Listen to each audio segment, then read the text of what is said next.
देश की सबसे बड़ी मेडिकल प्रवेश परीक्षा नीट यूजी 2026 को लेकर एक बार फिर से बड़ी खबर सामने आई है। 3 मई को हुए पेपर लीक के बाद कल यानी रविवार 21 जून को देश भर के 5400 परीक्षा केंद्रों पर नीट यूजी 2026 की दोबारा परीक्षा यानी कि री एग्जाम आयोजित किया गया। इस परीक्षा के लिए प्रश्न पत्रों को बेहद कड़ी सुरक्षा के बीच वायुसेना के विशेष विमान से 16 जून को ही पटना एयरपोर्ट पहुंचाया गया था, जहां से इन्हें दरभंगा, गया और गयाजी एयरपोर्ट के रास्ते अधिकारियों के हवाले किया गया।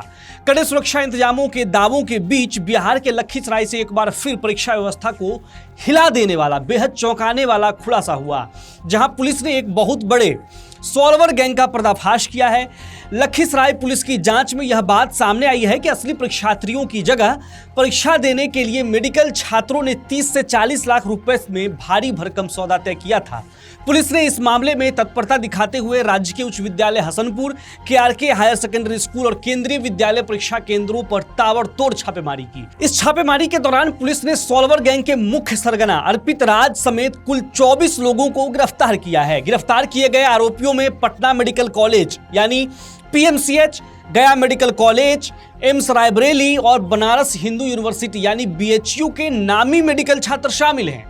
इसके अलावा परीक्षा केंद्रों पर अभ्यर्थियों की बायोमेट्रिक जांच करने वाले अधिकृत कंपनी के 14 कर्मचारियों को भी पुलिस ने रंगे हाथों दबोचा है।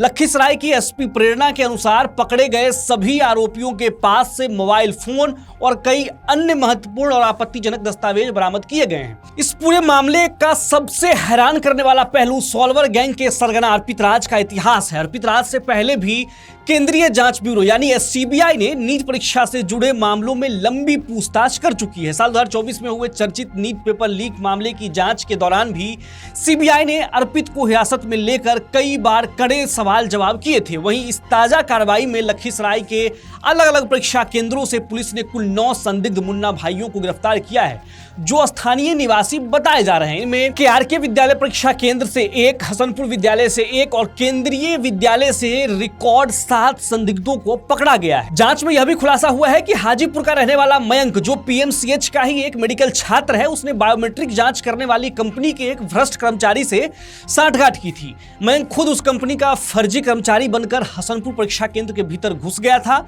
लेकिन पुलिस ने मुस्तैदी दिखाते हुए उसे मौके पर ही दबोच लिया। मयंक से हुई कड़ी पूछताछ के बाद ही बायोमेट्रिक कंपनी के अन्य 14 कर्मचारियों की संलिप्तता सामने आई, जिसके बाद पुलिस ने इस पूरे सॉल्वर गैंग के नेटवर्क को ध्वस्त कर दिया। दिलचस्प बात यह है कि नीट परीक्षा में मेडिकल छात्रों को सॉल्वर बनने से रोकने के लिए स्वास्थ्य विभाग ने इस बार एक अनोखी रणनीति अपनाई थी, जो पूरी तरह नाकाम साबित हुई। विभाग के विशेष सचिव के सख्त निर्देश पर PMCH समेत राज्य के सभी मेडिकल कॉलेजों में रविवार दोपहर 2 बजे से शाम 5 बजे तक यानी ठीक परीक्षा के समय सभी विभागों में अनिवार्य सेमिनार और क्विज प्रतियोगिता का आयोजन किया गया था। इस दौरान किसी भी MBBS छात्र के कैंपस से बाहर निकलने पर पूरी तरह पाबंदी थी और उनकी उपस्थिति अनिवार्य की गई थी। इसके बावजूद PMCH के 3rd ईयर के छात्र मयंक कश्यप ने इस व्यवस्था को चकमा दिया और वह लखीसराय में सॉल्वर के रूप में पकड़ा गया। इस घटना के बाद अब स्वास्थ्य विभाग की आंतरिक निगरानी प्रणाली और सुरक्षा इंतजामों पर गंभीर सवाल खड़े हो गए हैं। अब बात करते हैं परीक्षा के पैटर्न और छात्रों की प्रतिक्रिया की। परीक्षा देकर बाहर निकले परीक्षार्थियों के चेहरे पर दोबारा परीक्षा होने की राहत तो थी, लेकिन प्रश्न पत्र के स्तर को लेकर मिली जुली प्रतिक्रियाएं देखने को मिली। कुल मिलाकर विशेषज्ञों का मानना है कि री नीट 2026 का पेपर मॉडरेट यानी कि मध्यम स्तर का था, जिसमें इस बार रटने की प्रवृत्ति के बजाय छात्रों की कॉन्सेप्चुअल समझ और स्पष्टता को अधिक परखा गया। विशेषवार विश्लेषण करें तो इस बार फिजिक्स यानी भौतिक विज्ञान का पेपर सबसे कठिन और काफी लंबा रहा, जिसने छात्रों को बहुत उलझाया। विशेषज्ञों के अनुसार फिजिक्स के इस कठिन स्तर के कारण अभ्यर्थियों को औसत स्कोर 10 से 20 अंक तक कम हो सकता है। दूसरी ओर केमिस्ट्री यानी रसायन विज्ञान का पेपर समान स्तर का रहा, जिसमें इनऑर्गेनिक केमिस्ट्री के अधिकांश सवाल पूरी तरह से सीधे NCERT की किताबों पर आधारित थे। बायोलॉजी यानी जीव विज्ञान का पेपर तुलनात्मक रूप से काफी आसान रहा, जिसने छात्रों को बड़ी राहत दी। परीक्षा विश्लेषकों का मानना है कि फिजिक्स के इस बेहद कठिन पेपर का सीधा असर इस साल की अंतिम कट ऑफ पर पड़ेगा और इसके कारण कुल कट ऑफ में 10 से 15 अंकों तक की भारी गिरावट देखने को मिल सकती है। सुरक्षा और सेंधमारी के इन तमाम दावों के बीच हुई यह री एग्जामिनेशन अब जांच के घेरे में है।